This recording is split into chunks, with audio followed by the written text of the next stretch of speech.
অযোধ্যার বাবরি মসজিদের একটি ইটের কাহিনী ডোমকলের প্রাক্তন সেনার। মুর্শিদাবাদ জেলার ডোমকলের বাজিতপুর গ্রামের প্রাক্তন সেনা জওয়ান মোহাম্মদ আলাউদ্দিন খান প্রায় ৩২ বছর আগে অযোধ্যার ধ্বংসপ্রাপ্ত বাবরি মসজিদের ধ্বংসস্তূপ থেকে সংগ্রহ করে রাখা একটি ভগ্ন ইট নিয়ে এসেছিলেন বাড়ি। সেই কথা তেমনভাবে কেউ জানতে পারেনি।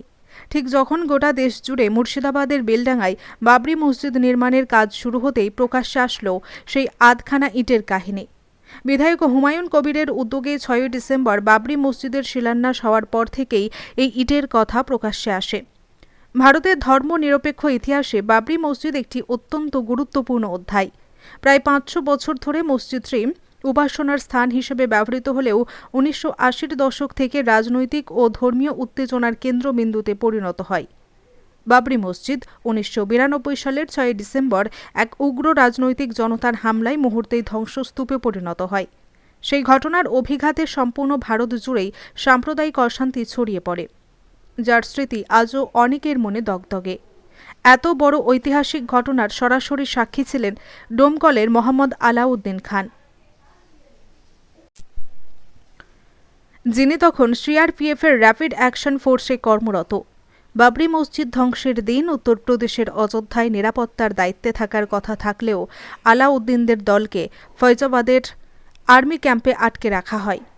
পরিস্থিতি নিয়ন্ত্রণে আসার পর যখন তারা ঘটনাস্থলে পৌঁছালেন, তখন দেখেন ৫০০ বছরের পুরনো স্থাপনার একটি চিহ্ন অক্ষত নেই। চারিদিকে শুধু ধুলো, ধ্বংস আর কান্নার রেশ। প্রায় ৩ দশক ধরে ডোমকল থানার বাজিতপুর গ্রামের মানুষের কাছে ইটটি যেন এক ইতিহাসের নিদর্শন। বেলডাঙ্গায় বাবরি মসজিদ হওয়ার কথা শুনে তিনি এই ইটটি বের করেন এবং বেলডাঙ্গার বাবরি মসজিদে ইটটি দান করার ইচ্ছা প্রকাশ করেন। ছিলেন ইনি আমার ভাগ্নে আলাউদ্দিন খান। তো উনি যখন ইটটা নিয়ে আসেন, আমরা বললাম এই ইটটা কোনো জায়গায় ফেলবা না, এটা আমাদের মসজিদে রাখা হবে। মসজিদে রাখা হবে মানে এটা একটা স্মৃতি স্বরূপ আমরা এই মসজিদে রেখেছিলাম। আজকে হুমায়ুন কবির বাবরি মসজিদটা তৈরি করেছে। সকালবেলায় ভাগ্নেকে বললাম, আরে ইটটা কোথায় আছে? তো বললো মসজিদে তো রেখেছো তোমরা। ঠিক আছে, তাহলে ওটা দিয়ে আসতে হবে। এই পর্যন্ত আমি বললাম। আর আমরা সবাই খুশি যে হুমায়ুন কবির একটা বাবরি মসজিদ মুর্শিদাবাদের বুকে তৈরি করতে চলেছে। তাতে আমার গ্রামের লোক অনেক গিয়েছে, আমার ডোমকল ব্লকের লোক অনেক গিয়েছে। সকলেই আমরা খুশি যে একটা ভালো কাজের জন্য, যে ঐতিহাসিক বাবরি মসজিদ যা মানে ভারত সরকার অন্যায়ভাবে ভেঙে সেটাকে মন্দির বানিয়ে দিল। তার জন্য ভারতবর্ষের গোটা পৃথিবীর মানুষ তাতে ভারতবর্ষ সরকারের ধিক্কার জানিয়েছে। তবুও কিন্তু আমরা মেনে নিয়ে আমরা অন্য জায়গায় জমি দিয়েছে তাদেরকে, সে জায়গায় আমরা বাবরি মসজিদ এখনো হয়নি। এই হুমায়ুন কবির আমাদের মুর্শিদাবাদে উচ্চ স্বরে সমস্ত আমলাদেরকে তোয়াক্কা না রেখে উনি যে এই প্রতিজ্ঞা নিয়ে এই বাবরি মসজিদ ভিত্তি স্থাপন করলেন, তার জন্য আমরা তাকে অসংখ্য আল্লাহ পাকের প্রত্যেকে তাকে আমরা তার প্রতি দোয়া কামনা করি। আমার নাম মোহাম্মদ শাহিদুল ইসলাম খান। যখন ১৯৯২ সালে বাবরি মসজিদ ধ্বংস করা হয়, সেই সময় এই ছেলেটা আমাদের সম্পর্কে ভাগনা হয়, ঠিক আছে। ও তখন সিআরপিএফের র্যাপিড অ্যাকশন ফোর্সের ওখানে কর্মরত অবস্থায় ছিলেন অযোধ্যায়, ঠিক আছে। তারপরে যখন ওখানে এটি থেমে গেল, তখন উনি এই ইট থানায় নিয়ে এসেছিল। তখন আমাদের ঘরটা টালির ঘর ছিল। ওই সামনে বললাম, আমার একটা ইট নিয়ে এসেছি। বলে ঠিক আছে, ভালো কাজ করেছিস, তুই ইটটা আমাদের মসজিদে সংগ্রহ করে দে, এটা আমাদের স্মৃতিস্বরূপ। এই হিসাবে সেই থেকে আমাদের এখানটায় ইটটা আমাদের এই মসজিদে সংরক্ষণ অবস্থায় আছে, ঠিক আছে। এখন ছেলেপেলেরা শুনছি নাকি ওই কালকে যে ছিলাম বাবরি মসজিদ হুমায়ুন সাহেব উদ্বোধন করলো, তার জন্য বহু তর্ক বিতর্ক বহু কিছুই ঘটলো। আমাদের এক শ্রেণীর মানুষ বলে হবে না, কে বলছে তার গভর্নমেন্টকে ডাক করিয়ে দেবো, কে বলছে অমক করবো তমক করবো, বিভিন্ন রকম হয়েছে। তো আমরা যেহেতু ভারতবর্ষে বাস করি, আমরা কাদের সঙ্গে আমাদের কোনো বিচ্ছেদ নাই। হিন্দু মুসলমান জৈন খ্রিস্টান সবাই একসঙ্গে আমরা মিলেমিশে থাকতে চাই। এগিয়ে হলো সবচেয়ে আমার বড় কথা। কোনো আমরা অশান্তি চাই না। হ্যাঁ, আর হুমায়ুন কবির যেটা করেছে খুব ভালো কাজ করেছে, তাকে সাধুবাদ জানাই। আল্লাহ তাকে যেন আরো ইমান বড় করে দেয়, ঠিক আছে, এবং আমরা যেন সকলের সাথে সম্পর্কে বজায় রেখে চলতে পারি, এটি হচ্ছে আমার বিশেষ প্রার্থনা। আমার নাম হচ্ছে মোহাম্মদ আব্দুর রউফ খান। ডিউটি তখন তেনাত ছিলাম।